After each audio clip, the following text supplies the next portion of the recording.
Hello friends, स्वागत है आपका मेरे यूट्यूब चैनल पे। इस वीडियो में बात करने वाले हैं बजाज फाइनेंस की। देखिए, बजाज फाइनेंस को लेकर के एक अपडेट आई है।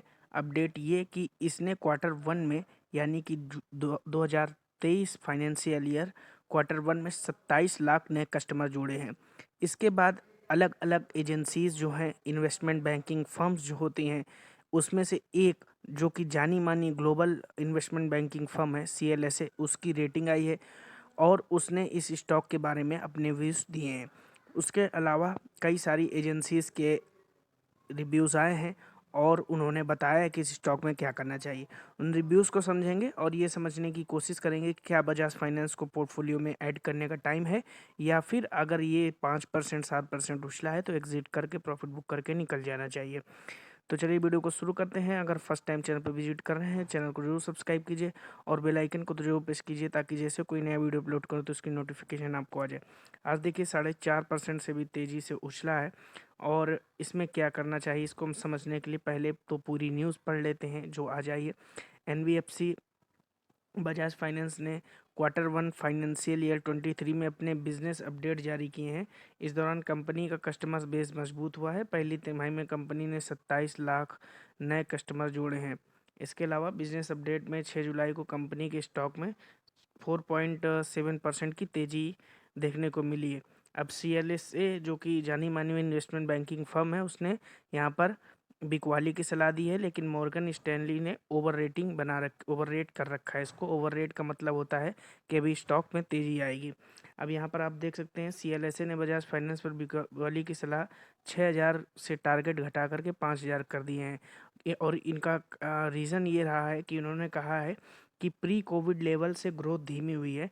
नए कस्टमर जोड़ने को लेकर कंपनी का जो रिकॉर्ड है वो अच्छा है, लेकिन AUM यानी एसेट अंडर मैनेजमेंट, जो कि आप म्यूचुअल फंड में निवेश करते हैं इस तरीके से, तो उसके मुताबिक ही है।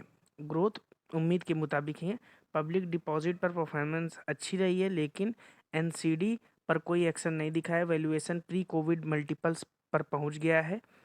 मॉर्गन स्टैनली ने कहा है बल्कि कि बजाज फाइनेंस पर ओवर रेटिंग इन्होंने दी है, और इन्होंने कहा है कि 8,000 का टारगेट है। इनका कहना है कि क्वार्टर वन में कंपनी के AUM ग्रोथ अच्छा है। अब तक कंपनी का सबसे ज़्यादा कस्टमर एक्विजिशन रहा है। वहीं कस्टमर फ्रेंचाइजी बढ़कर 6.03 करोड़ हो गई हैं। तो इन्होंने अपने व्यूज़ दिए हैं, जो कि क्वार्टर फोर फाइनेंशियल ईयर 22 में 46 लाख थे।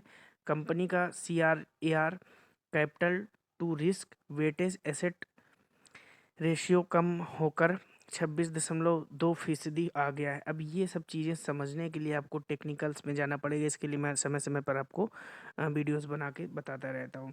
जो क्वार्टर फोर में 27.2% था।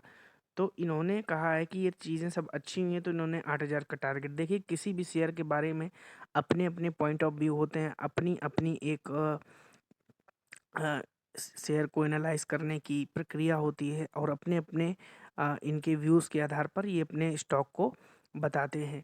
तो CLSA का अलग सिस्टम है, मॉर्गन स्टैनली का अलग सिस्टम है, लेकिन अब हम अपना सिस्टम समझने की कोशिश करेंगे, क्योंकि ये तो बड़े बड़े लोग हैं, इनको तो बस जैसी ग्रोथ, जैसी रिदम देखी उस आधार पर ही बोलते हैं। अगर हमको खरीदना है तो हम उस आधार पर बोलेंगे, ताकि बाजार में खरीदारी हो। बहुत ज़्यादा इनका प्रभाव रहता है। तो इस वजह से रिटेल निवेशकों को बहुत समझदारी से काम लेना चाहिए। इन लोगों के पीछे ज़्यादा आंख मूंद कर नहीं भागना चाहिए। लेकिन जैसे पॉइंट ऑफ व्यू तो मैंने बता दी। अब देखिए 5,930, आज 5% की तेज़ी लगभग देखने को मिली है। यहाँ पर आ जाते हैं, हमारा सीधा सिस्टम है। 5,900 के बाद आप देख सकते हैं 5 दिन में कि एवरेज जो था चल रहा था, वहाँ से तेज़ी दिखा के ऊपर निकल गया। 10 दिन, 12 दिन, 20 दिन, 26 दिन और 50 दिन का एवरेज तोड़ करके 50 डेज़ के EMA को ब्रेक करके स्टॉक ऊपर निकल गया। लेकिन अभी भी 100 डेज़ के EMA के नीचे ट्रेड कर रहा है और 200 दिन के EMA के नीचे ट्रेड कर रहा है। तो ये चीज़ आपको बहुत समझदारी समझनी होगी कि इमीडिएट ट्रेंड 2 महीने का जो बहुत तेज़ी से रहा है, अब ये यहाँ पर कितना रेजिस्टेंस दिखाता है, कितना सस्टेन करता है, वापस नीचे जाता है। इन सब चीज़ों को देखने के बाद ही स्टॉक में लेने या बेचने की निर्णय करना चाहिए। मेरा ऐसा मानना है कि जिस प्रकार के हालात चल रहे हैं और ग्लोबल बाज़ार में मंदी आने के जो संकेत मिल रहे हैं, उसके बाद फ़िलहाल आपको एनबीएफसी सेक्टर से फ़िलहाल के लिए दूर रहना चाहिए, ये मेरा मानना है। और अगर ऐसा होता है, मंदी आती है, मंदी की घोषणा होती है, तो ये चीज़ आपको देखने को मिलेगी कि एनबीएफसी, चाहे बजाज फाइनेंस हो या कोई भी कंपनी हो, एसबीआई लाइफ हो या कोई भी कंपनी हो, इनमें से बड़ी तेज़ी से गिरावट देखने को मिले। तो पूरे एक एनबीएफसी सेक्टर को आप देखिए, केवल एक बजाज फाइनेंस को मत देखिए। उससे आपको काफ़ी आइडिया लग जाएगा कि आपको इस स्टॉक में खरीदारी करनी है कि नहीं। अगर सेक्टर नीचे जा रहा है, ये स्टॉक ऊपर जा रहा है, तो ये समझ लीजिए एक ट्रैप है और इस ट्रैप में आपको नहीं फंसना है। तो ये सब चीज़ें देख करके निर्णय लीजिए, आँख मूंद कर किसी के पीछे मत भागिए।